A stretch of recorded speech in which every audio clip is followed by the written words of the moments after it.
Hi అండి, welcome back to our channel Revathi royal అమ్మ చేతి వంటలు. నేను ఈరోజు పాలకోవ చేస్తున్నానండి. కొంచెం నెయ్యి యాడ్ చేసుకోవాలండి.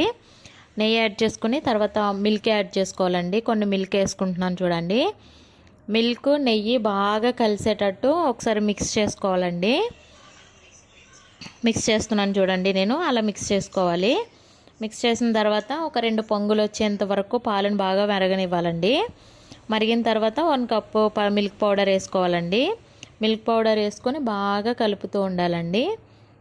చూడండి, ఉండలు ఉండలు అయిపోతుంది. సో ఉండలు ఉండలు లేకుండా స్మాష్ చేసుకుంటూ గరిటెతో బాగా కలుపుకోవాలండి. చూడండి, ప్రెస్ చేసుకుంటూ బాగా కలుపుకోవాలి. ఇలా క్రీమీ స్ట్రక్చర్ వచ్చేంత వరకు కలుపుకోవాలండి. క్రీమీ స్ట్రక్చర్ వచ్చిన తర్వాత కూడా కలుపుతూనే ఉండాలండి, లేదంటే మాడిపోతుంది, కింద మాడంటేస్తుంది, కలర్ చేంజ్ అయిపోతుంది. కలర్ చేంజ్ కాకుండా కలుపుకుంటూ ఉండాలి. చూడండి, కలుపుతూ ఉన్నాను కదా, అలానే కలుపుకుంటూ ఉండాలి. ఇలా ప్యాన్ నుంచి సపరేట్ అయ్యేంత వరకు కలుపుతూ ఉండాలండి.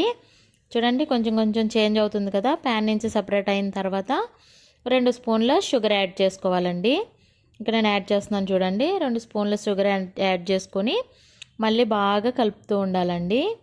సిమ్లో పెట్టుకొని కలుపుతూ ఉండాలండి, లేదంటే మాడిపోతుంది. చూడండి, నాకు ఎలా మాడిపోయిందో.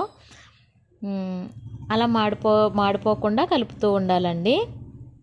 బాగా కలిసిన తర్వాత కొంచెం దగ్గర పడుతుందండి. దగ్గర పడిన తర్వాత మనం తీసేసుకోవాలండి. గ్యాస్ మీద తీసేసి చేతికి కొంచెం నెయ్యి రాసుకొని కొంచెం గోరువెచ్చగా ఉన్నప్పుడే ఒక ముద్దలాగా తీసుకొని కొంచెం కొంచెం ఉండల్లా చుట్టుకొని, చూడండి నేను వీడియోలో ఎలా చేస్తున్నానో అలా ఉండల్లా చేసుకుని ప్రెస్ చేసుకుంటూ అంతే పక్కన పెట్టుకోవాలండి. చాలా బాగుంటుందండి, మీరు కూడా ట్రై చేయండి.